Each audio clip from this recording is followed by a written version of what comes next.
Dziś wstaliśmy przed wschodem słońca, bo czeka nas ponad 150 km przez pustynię Atakama. Jedziemy na południe, zaczniemy od najdalszego punktu, a wracając zatrzymamy się przy kolejnych atrakcjach.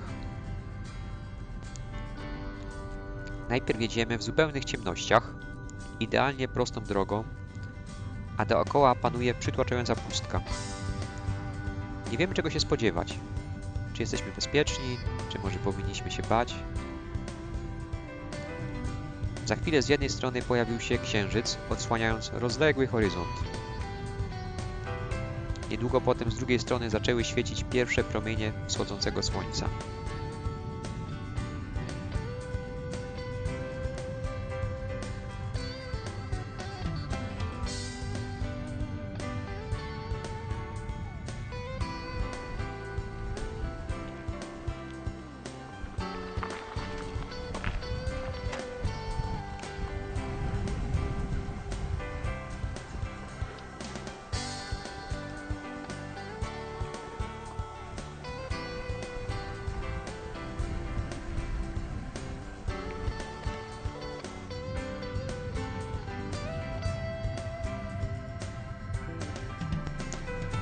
Co jakiś czas zatrzymywaliśmy się, żeby nacieszyć oczy tymi niesamowitymi widokami i spróbować uchwycić tę przestrzeń w obiektywie.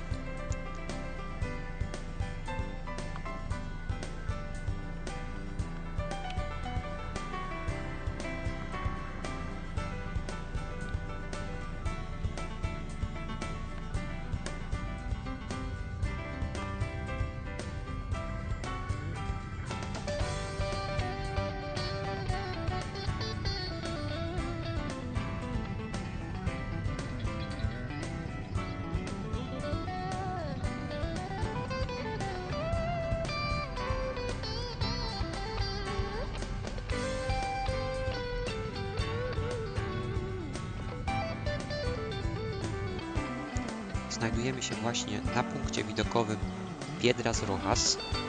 To jedno z najbardziej spektakularnych miejsc chilijskiej części pustyni Atakama.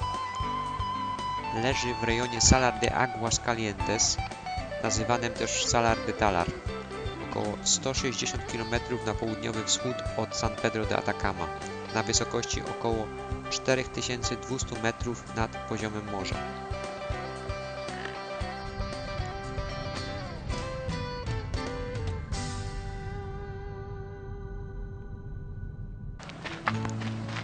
Teraz jesteśmy już na terenie Piedras Rojas, czyli Czerwonych Kamieni. Ten obszar jest częścią rezerwatu narodowego Los Flamencos i znajduje się na wysokogórskim płaskowyżu w Andach. Krajobraz wygląda tutaj jak z innej planety. Ogromne czerwono-pomarańczowe skały kontrastują z jasnymi, słonymi lagunami i błękitem nieba, tworząc jakby nierealną scenerię.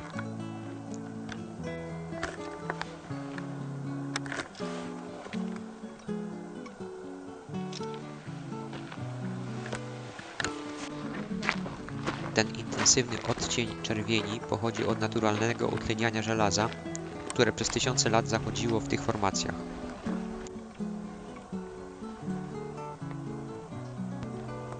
To również obszar chroniony, więc można spotkać tu dzikie flamingi i inne zwierzęta, które przystosowały się do ekstremalnych warunków wysokości i suchości.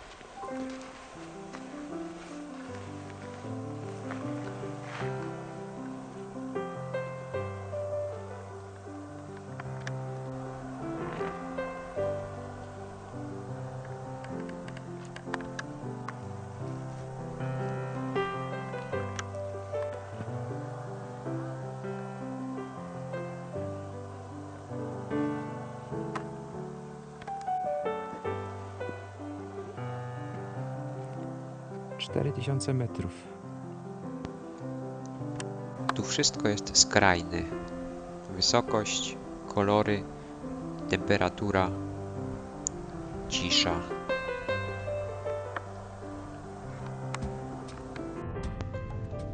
No i jedziemy z powrotem.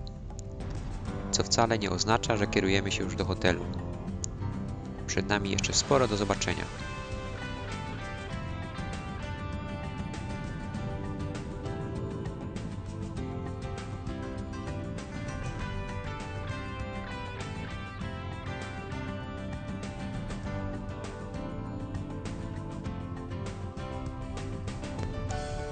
Zjeżdżając z głównej drogi, skręcamy w stronę lagun Miscanthi i Minikes.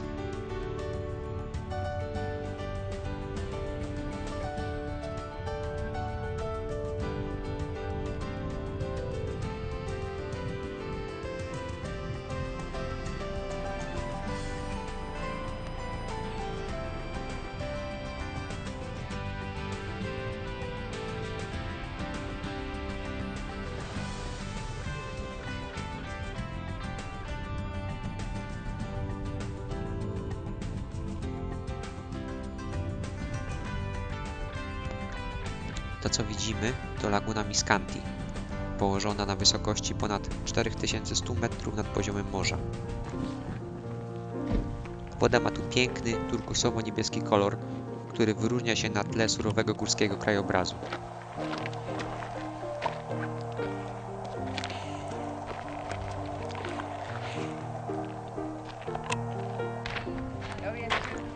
Laguna leży u stóp góry Cerro Miscanthi oraz wulkanu Minikes, które wznoszą się nad okolicą, nadając temu miejscu jeszcze bardziej niezwykły charakter. Woda pochodzi głównie z topniejącego śniegu i deszczu, a dzięki czystości powietrza oraz minerałom kolor laguny jest naprawdę intensywny. 900 metrów, 5600 metrów.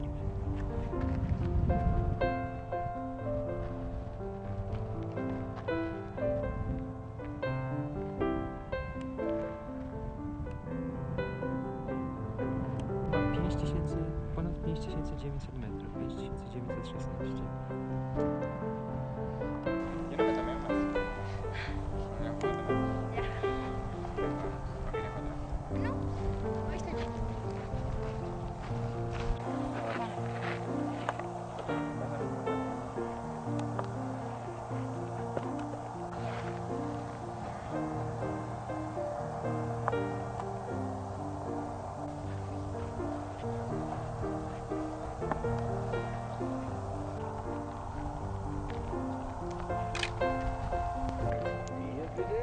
Na filmie możecie zobaczyć wikunię, czyli dzikiego kuzyna lamy i alpaki. Wygląda trochę podobnie, ale to zupełnie inne zwierzę. Wikunia jest mniejsza i bardziej delikatna, a przede wszystkim dzika. Żyje na wolności w andyjskich górach.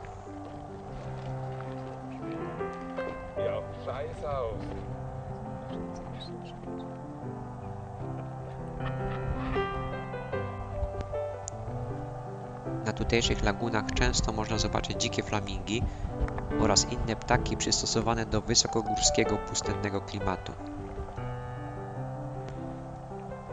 W oddali widać lagunę Minikes, kolejne malownicze jezioro.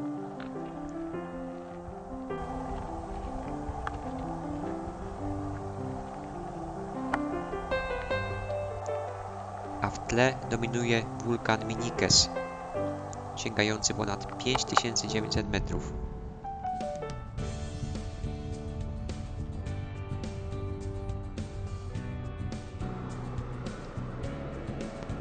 Niespodziewanie spotykamy liska, kolejnego mieszkańca tych surowych terenów. To lis andyjski, zwany też lisem kordylierowym.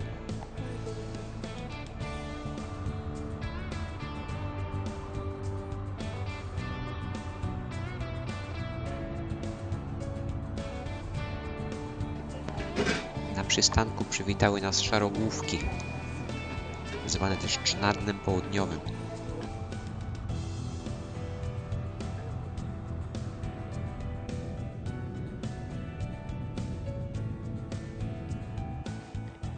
Lotnik Koziorożca.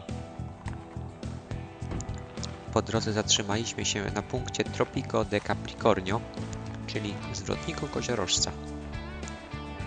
To właśnie tutaj, na tej linii geograficznej, Słońce podczas przesilenia grudniowego jest dokładnie nad naszymi głowami.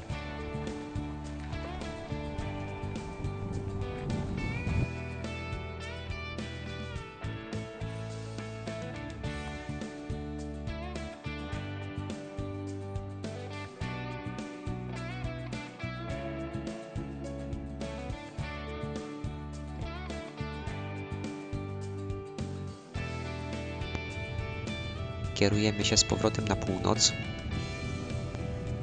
Wracając, cały czas mamy przed sobą tę ogromną, otwartą przestrzeń.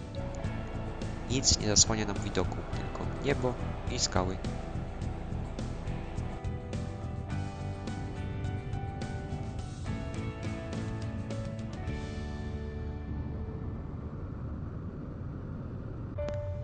Znów zjeżdżamy z głównej drogi. Przed nami niemal 40 km bezdroży, które musimy pokonać, żeby dotrzeć do laguny Tebinkicie.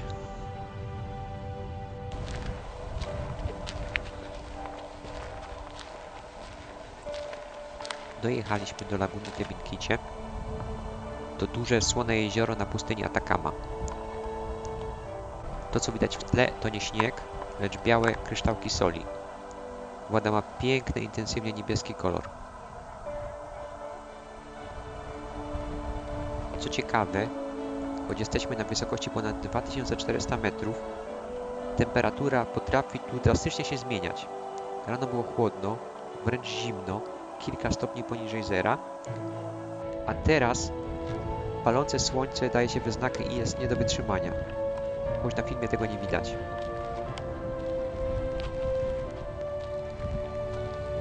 To słone jezioro jest pozostałością po dawnych, większych zbiornikach wodnych, które stopniowo wysychały, pozostawiając charakterystyczne solne kryształy i specyficzny ekosystem.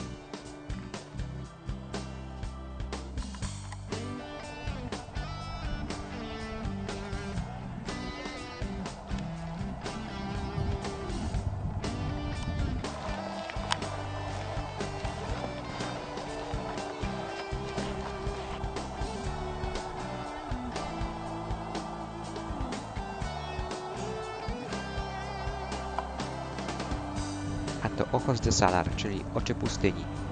Dwa niewielkie, okrągłe zbiorniki wodne. Powstały naturalnie w miejscach, gdzie zapadła się solna skorupa.